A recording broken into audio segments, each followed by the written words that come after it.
오늘은 이 하나님의 불변의 사랑이라는 제목으로 말씀드리겠습니다. 본문은 로마서 8장 31절 39절 250페이지 제가 봉독하겠습니다. 그런데 이 일에 대해 우리가 무슨 말하리요? 만일 하나님이 우리를 위하시면 누가 우리를 대적하리요? 자기 아들을 아끼지 아니하시고 우리 모든 사람을 위하여 내어주시니가 어찌 그 아들과 함께 모든 것을 우리에게 은사로 주지 아니하시겠느냐? 누가 능히 하나님의 택하신 자들을 송사하리요? 의롭다 하시니는 하나님이시니 누가 정죄하리요? 죽으실 뿐 아니라 다시 살아나시는 그리스도 예수시니 그는 하나님 우편에 계신 자여 우리를 위하여 간구하시는 자시니라. 누가 우리를 그리스도의 사랑에서 끊으리요? 환난이나 공고나 핍박이나 기근이나 적신이나 위험이나 칼이랴. 기록된 바 우리가 종일 주를 위하여 죽임을 당케 되며 도살할 양같이 여김을 받았나이다 함과 같으니라. 그러나 이 모든 일에 우리를 사랑하시는 이로 말미암아 우리가 넉넉히 이기느니라. 내가 확신하노니 사망이나 생명이나 천사들이나 권세자들이나 현재일이나 장래일이나 능력이나 높음이나 기쁨이나 다른 아무 피조물이라도 우리를 우리 주 그리스도 예수 안에 있는 하나님의 사랑에서 끊을 수 없으리라. 아멘. 자, 이 사도 바울이 쓴 로마서 8장은 성경의 클라이맥스 최고봉이라고 하죠. 자, 여기에 보니까 우리가 왜 하나님의 사랑이 위대한가 잘 설명이 되어 있습니다. 첫 번째로 우리 하나님은 우리에 대한 구원 계획을 세상 우주 창조 이전에 벌써 세웠다. 에베소 1장 4절에 보면 창세전에 우리를 구원하시기로 자녀 삼기로 선택했다. 8장, 로마서 8장 28절, 29절도 제가 30절까지 봉독하겠습니다. 우리가 알거니와 하나님을 사랑하는 자고 그 뜻대로, 하나님 뜻대로 부르심을 입은 자들에게는 모든 것이 합력하여 선을 이루느니라. 선이 뭔가? 하나님이 미리 아신 자들로 또한 그 아들의 형상을 본받게 하기 위하여 이 하나님의 뜻의 가장 중요한 뜻 중에 하나입니다. 이게 바로 선이죠. 우리가 하나님의 형상을 회복하는 것. 미리 정하셨으니 이는 그로 많은 형제 중에서 맏아들이 되게 하려 하심이니라. 또 미리 정하신 그들을 또한 부르시고 부르신 그들을 또한 의롭다 하시고 의롭다 하신 그들을 또한 영화롭게 하셨느니라. 하나님이 우리가 만들어지기 수백억 년 전에 벌써 우리를 미리 아시고 우주를 창조하시고 우리를 부르셨다. 그리고 우리를 부르시면은 그거를 저항해서 하나님을 따라가지 않는 인간은 이 세상에 없어요. 어떤 인간도 하나님의 뜻에 대항할 수 없습니다. 그래서 하나님께서 우리에게 성령을 주시고 믿음을 주셔가지고 우리에게 이 죄사함을 허락하시고 칭의 우리 죄 용서뿐만 아니라 우리를 의롭다 하시고 또한 영화롭게 했다. 영화라는 것은 아까 말한 우리가 그리스도의 형상을 완전히 닮아서 변화하는 그래서 그리스도의 영광에 들어가는 것, 영화까지도 다 하나님께서 뜻대로 계획하시고 성취하실 것이다. 예수님 재림 때에 이것이 성취된다는 거죠. 그리고 28절에 보면은 하나님의 뜻대로 부르심을 입은 자들, 그러니까 우리가 예수 믿는 게 우연히 내가 세상 사는 게 실망해서 결단해서 믿는 그런 게 아니고 하나님의 뜻대로 우리가 부르심을 받은 겁니다. 하나님께서 이미 우리를 구원하시기로 우리를 자녀 삼기로 뜻을 정하시고 우리를 부르셨다. 그래서 모든 것이 합력하여 선을 이루느니라.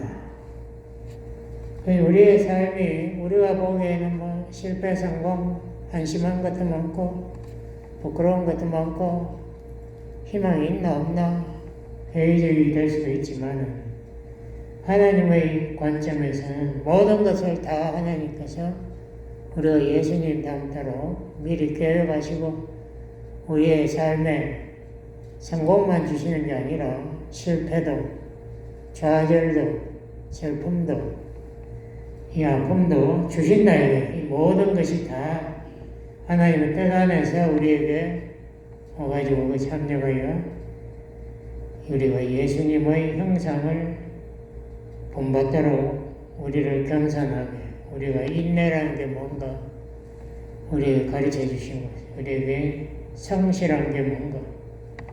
이게 실패 안 해본 사람은 성실한 게 뭔지 몰라. 응? 가만히 있어도 부모님이 도와주니까 다 하게 되는데 저절로 되는데 내가 뭐 그리 열심히 땀 흘리면서 이렇게 괴로워 뭐 매일 도서관에 가서 공부할 필요가 있나? 이렇게 생각하겠지만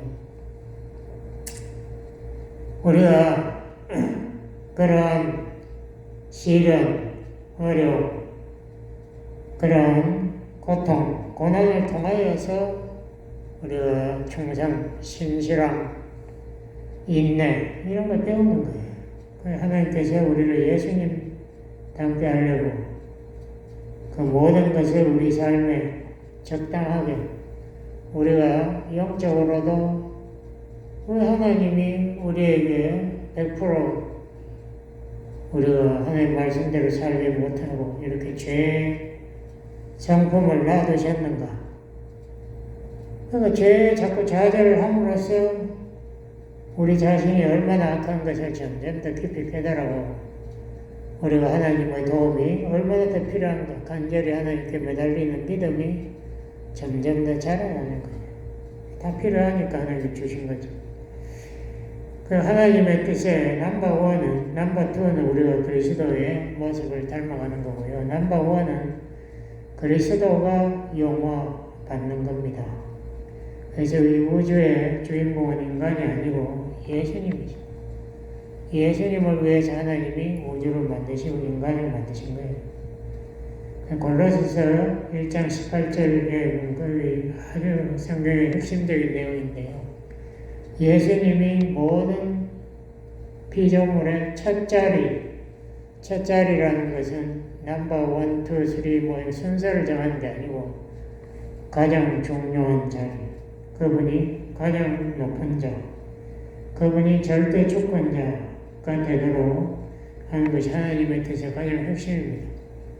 그러므로 우리가 기도할 때 하나님의 나라가 내 마음에 이루어지게 하옵소서 하는 것은 예수님이 나의 마음에 주님이 되시도록 내가 주님의 뜻대로 살게 하옵시고 똑같은 말이에요.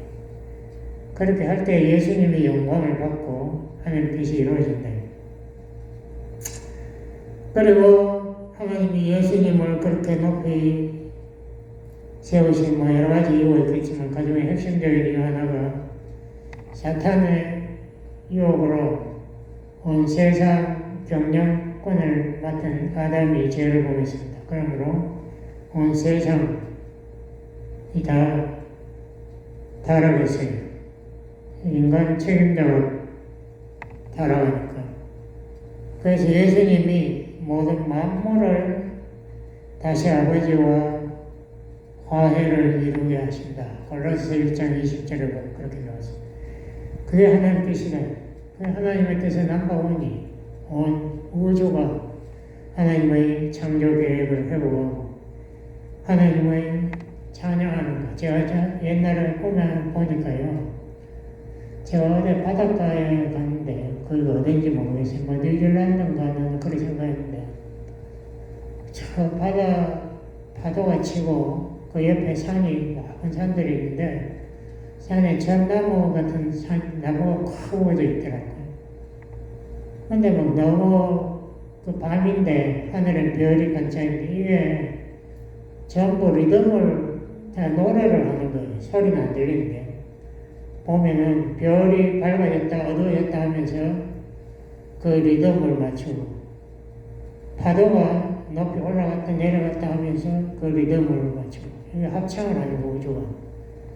그리고 산에 있는 전나무가 보니까 잎이 밑으로 내려온 게 전부 위로 올라. 찬양을 전나무에서 빛이 나왔다 탁탁탁 하면서 찬양을 하는 거예요. 우주가 우리 귀가 뭐 지금 우리가 영안이 다쳐가지고 안 보여서 그렇지. 이 우주가 다 하나님을 찬양하라고 만들어졌구나. 이 하나님의 위대한 우주. 바로 그 영안이 떠져야 되겠다는 걸 느꼈는데요. 여기에 우선 인간이 바로 돼야 됩니다. 인간이 하나님을 찬양할 때 우주가 같이 찬양한다. 이게 하나님의 영광입니다. 영광. 여기에 핵심적인 분이 바로 예수 그리스도. 그분이 모든 것을 다시 회복시킨다. 그 하나님의 계획은 영원전부터 영원까지 완전히 성취되도록 하나님이 창세전에 이미 계획하셨다라고 성경은 이야기하고 있습니다. 그리고 이 하나님의 구원 계획이 확실한 이유가 뭔가 하면 넘버원, 하나님의 사랑을 볼 때에 우리가 이 하나님의 구원 계획이 확실하다. 이 사도 바울이 제가 논리적이라고 그랬죠. 여기 8장 31절 이후에 보니까 사도 바울은 자기 혼자 질문하고 대답 이거 잘해요. 워낙 사람이 머리가 논리적인 머리라서 그런 것 같아요. 여기에도 5번 질문하고 자기 스스로 대답한다고. 왜 하나님의 사랑이 그렇게 절대적인가? 첫 번째 질문하기를 우리의 대적이 누군가? 우리가 하나님의 사랑을 받는데 그걸 방해하는 대적이 누군가? 8장 31절에 보니까 누가 우리를 대적하리요? 성경에는 사단과 그 추종자들, 타락한 천사들이 우리를 죄를 짓고 하나님의 사랑을 떨어지려 그렇게 유혹하려고 발악을 한다. 그런데 하나님의 계획은 성경에 의하면 예수님이 재림할 때에 가짜 그리스도, 적 그리스도를 따르는 거짓 선지자를 지옥불에 집어 던져버린다. 예수님 재림할 때. 그리고 불신자들은 시올, 영어로 헤이드. 시올은 죽은 사람이 앞으로 심판받기 기다리는 걸로 간다고 그랬어요. 거기에서 예수님이 마지막 백보자 심판, 마지막 심판하실 때 지옥불로 떨어지는 거죠. 거기서 기다리고 있어요. 그래서 사탄은 천사가 잡아가지고 무저병에 1000년 동안 감금한다. 영어로 어비스, 이 바닥이 없는 무한장으로 내려가는 굴 같은데 거기에 원래 귀신들이 모여있다가 뛰쳐나온 거예요. 그래서 예수님이 이 군대 귀신에 사로잡힌 그 군대 귀신 쫓아내려고 하니까 군대 귀신들이 우리 무저병에 쫓아내지 마세요. 저 돼지떼에 좀 우리를 가게 허락해 주세요. 뭐 이런 이야기가. 그러니까 이 귀신들은 무저병에 원래 잡혀 있다가 지금 좀 활동하고 있는 겁니다.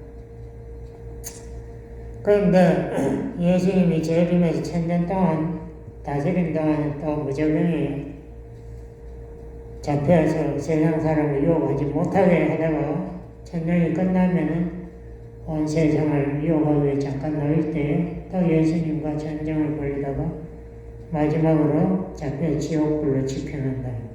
그리고 백보자 심판으로 예수 믿지 않는 자 모두 지옥불로 떨어진다. 이게 우리의 대적의 운명입니다. 그냥 8장 32절을 보면 하나님이 무엇을 아끼겠는가? 자기 아들을 아끼지 않고 우리에게 속죄 제물로 내어주신 자가 그 아들과 함께 무엇을 우리에게 주지 않겠는가? 응? 우리 하나님은요, 제가 참 그 이해하기 힘든 것 중에 하나가 천사들하고 인간들이 있으면 누구를 더 사랑할까? 우리가 상식적으로 생각할 때 천사들을 하나님 훨씬 사랑할 것 같아요. 왜냐하면 천사들은 죄를 우선 안 짓잖아요. 죄를 안 짓는데 더군다나 하나님을 밤낮 찬양하고 있으니까 너무나 사랑스럽잖아요. 착한 일만 하는데 하나님 순종만. 근데 성경을 가만히 보면은 하나님이 천사들보다 인간을 더 사랑한다. 응? 천사들에게는 이 하나님의 이 속죄, 자기 아들을 속죄 제물로 바치는 이 사랑을 깨달을 수 있는 기회를 주시지 않고 인간에게는 그 기회를 주시고 예수님이 하신 탕자의 비유에 보면은 탕자 아버지 하나님이 탕자가 나가가지고 자기 유산을 다 장기들에게 날리고 돼지우리에 살다가 지금 더러운 냄새 풍기면서 오고 있는데 그 탕자 돌아오는 것을 기다리면서 탕자에게 줄 제일 좋은 옷, 새심, 가락지, 제일 살찐 송아지 다 준비해놨어요. 그래 잔치 벌리겠다고. 우리 하나님의 사랑은 우리가 죄를 아무리 지어도 그의 사랑은 더 쏟아지는 것. 그래서 바울이 그런 말, 죄가 많은 것은 은혜가 더 넘친다. 그 말이 일리가 있어요. 우리 하나님의 사랑은 우리가 상상할 수 없는, 우리가 전혀 자격이 없는 하나님 저주거리인데 자기 아들을 대신 저주받게 해가지고 우리를 속죄하고 구원하고 자기 자녀 삼아버린 영원토록 그의 사랑의 대상으로 이렇게 하시는 하나님의 사랑을 우리가 상상할 수 없는 거죠. 베드로후서 1장 3절 4절 성경의 가장 중요한 구절 중에 하나인데요. 여기 보면은 하나님이 우리를 그의 하나님의 성품, 신의 성품에 참여하게 하시려고 하나님을 알게 하신다. 여기 하나님을 알므로 말미암아 하나님의 성품에 참여하게 하셨다.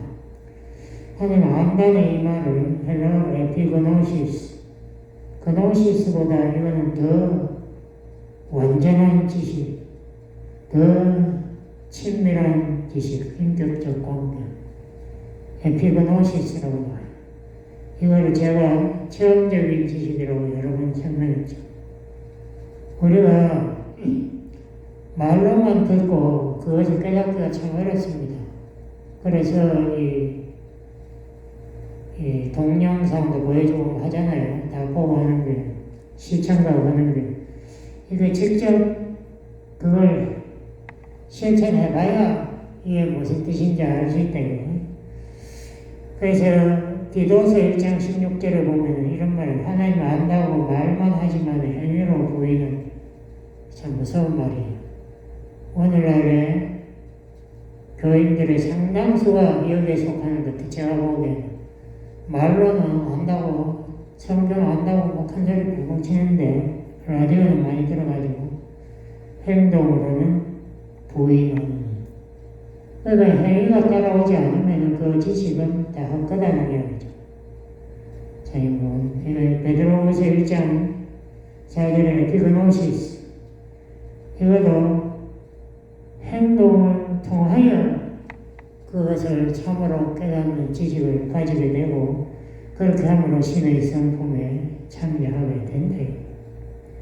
이 행동이라는 게 이게 정말 중요하더라고요. 여러분이 그 사형리 제가 CCC에서 하는 그 사형리 제가 이야기 몇 번 했죠. 전도지 보면은 기차가 가는데요. 제일 앞에 하나님 말씀이지, 약속. 그 다음에 믿음, 의지, 내가 결단하는 그 됐다. 그거는 지식적으로 믿겠다고 결단하는 것보다는 내가 행동으로 그것을 내 삶에 실천하겠다. 그렇게 할 때에 감정이 따라온다. 참 잘 만들어져. 그게 진짜라고. 우리가 삶에서 행동할 때에 우리가 정말 그것에 대한 가장 근본적인 우리의 감정이 따라오는 거예요. 지식적으로만 감정이 안 따라와요. 그거보다 행동이 참 중요하죠. 우리가 행위를 할 때에 체험할 수 있고 우리가 예수님의 사랑, 하나님의 사랑을 체험적으로 알게 되는 거예요. 지식적인과 차원이 달라요. 세 번째, 누가 우리를 송사하리요. 재판장한테 고소한다는 건데, 우리를 고소하는 자가 계시록 12장 10절에 보면 사탄이 성소들, 하나님 보좌 앞에서 성소들을 밤낮으로 참소한다. 이거 참 무서운 사탄. 그에 의해서 우리 하나님은 사탄이 그렇게 우리를 참소할 때마다 제사함 받았느니라. 우리 하나님은 의로우니라. 예수님의 의를 내가 선물로 주었느니라. 라고 말하고 그 옆에서 예수님이 우리의 변호사로 말씀하시죠. 내 피를 보시고 저들의 죄를 용서하십시오. 갈라디아서 2장 20절 제가 설교할 때도 말씀드렸죠. 율법의 정죄, 율법은 우리를 정죄합니다. 그 다음 질문이 누가 우리를 정죄하리요? 로마서 8장 34절인데 누가 정죄하는가? 율법이 우리를 정죄해요. 율법에 보면 안 지키면 반드시 죽는다. 지옥 떨어진다. 그래서 반드시 죽어야 돼요. 그래서 예수님이 십자가를 못 박아 우리 대표로 죽으셨고 예수님만 죽은 게 아니지 않습니까? 우리가 세례, 성찬 이 의식이 다 예수님 죽음에 또 예수님 부활에 내가 믿음으로 동참한다는 믿음의 표시죠.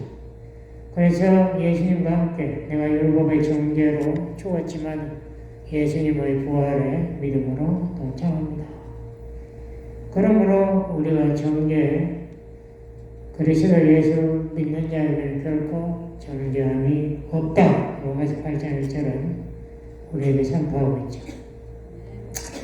8장 35절에 보면 누가 우리를 그리스도의 사랑에서 끊으리요? 예?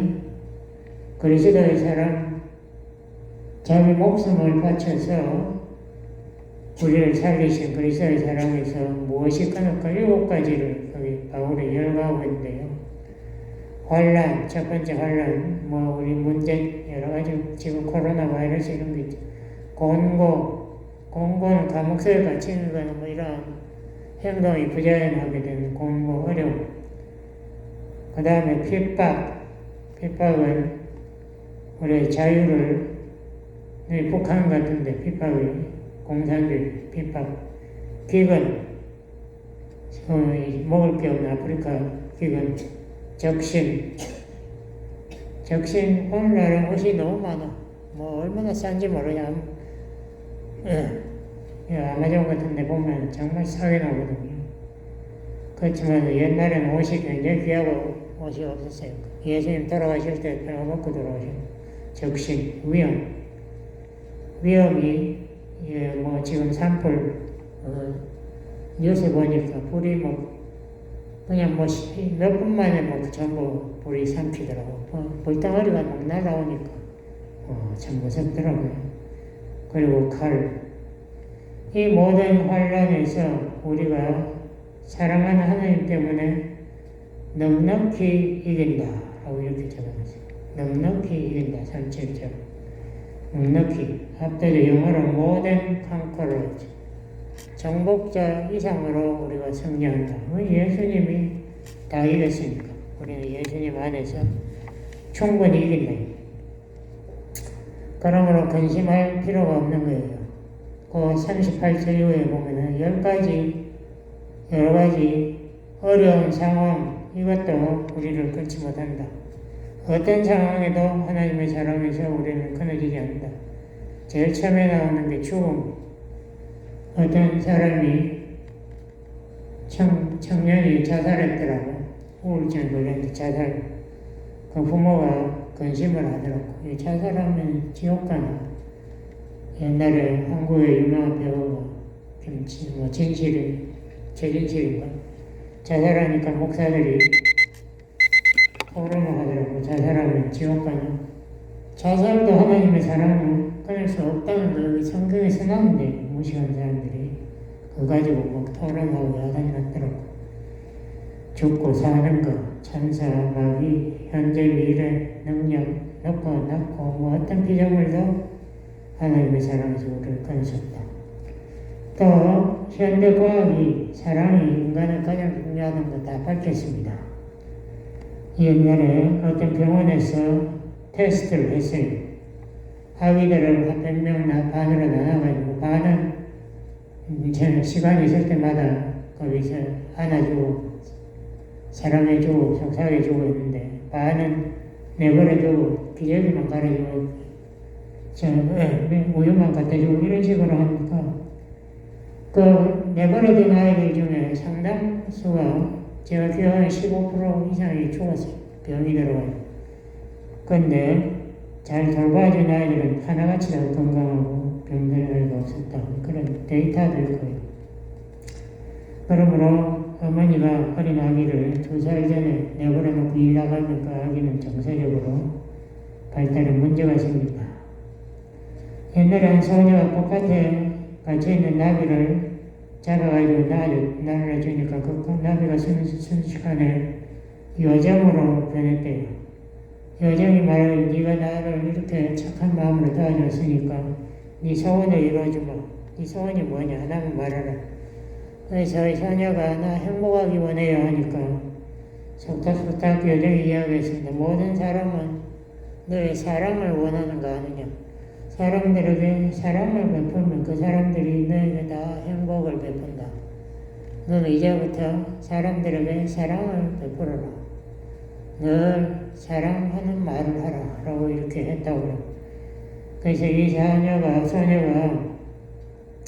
정말 사람들 보기에 너무나 행복하게 살아서 그 사람이 죽을 때 많은 사람이 몰려와서 간언을 했대요. 그 비결이 뭡니까?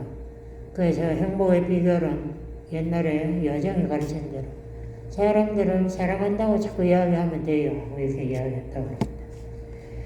이 사랑과 미움, 요한 1서 3장 저번 주에 읽은 가인은 자기 동생이 미워 살인했잖아요. 왜? 크리스찬도 다른 크리스찬들 미워하더라고. 그 왜 미워하나? 우리는 언젠가는 또 미워할 거야. 이 미움은 사랑의 정반대말이에요. 사랑은 사람의 관계를 살려줘요. 사람의 마음을 열리게 하고 서로 신뢰하게 하고 서로 위로하게 하는데 미움은 정반대죠. 사람은 밀치고 벽을 쌓고 왜 그런가? 내 마음에 정서적으로 불안한 게 있기 때문에 그렇습니다. 나의 자존심이 불안하니까 하나님의 사랑을 믿지 못하니까 이게 항상 불안해가지고 다른 사람에게 이 역공격을 하려고 덤비는 거예요. 이 인간이 이 미움을 함으로써 자기 자신도 행복을 못하게 되고 이웃에게도 상처를 입힌대. 사랑의 정반대말이 미움이죠. 여러분, 미움이라는 거 이거 살인이라고 성경 분명히 말하고 있어요. 미움을 우리가 벗어나야 된다. 기도하시겠습니다. 하나님 아버지 감사합니다. 아버지 하나님께서 우리 인간의 가장 귀한 다이아몬드보다 귀한 이 하나님의 사랑을 선물로 주신 것을 감사합니다. 우리가 정성을 다하여 이웃에게 이 사랑을 베풀어 우리 자신도 행복하고 이웃도 행복하게 하도록 축복해 주시고 예수님 이름으로 기도드렸습니다. 아멘.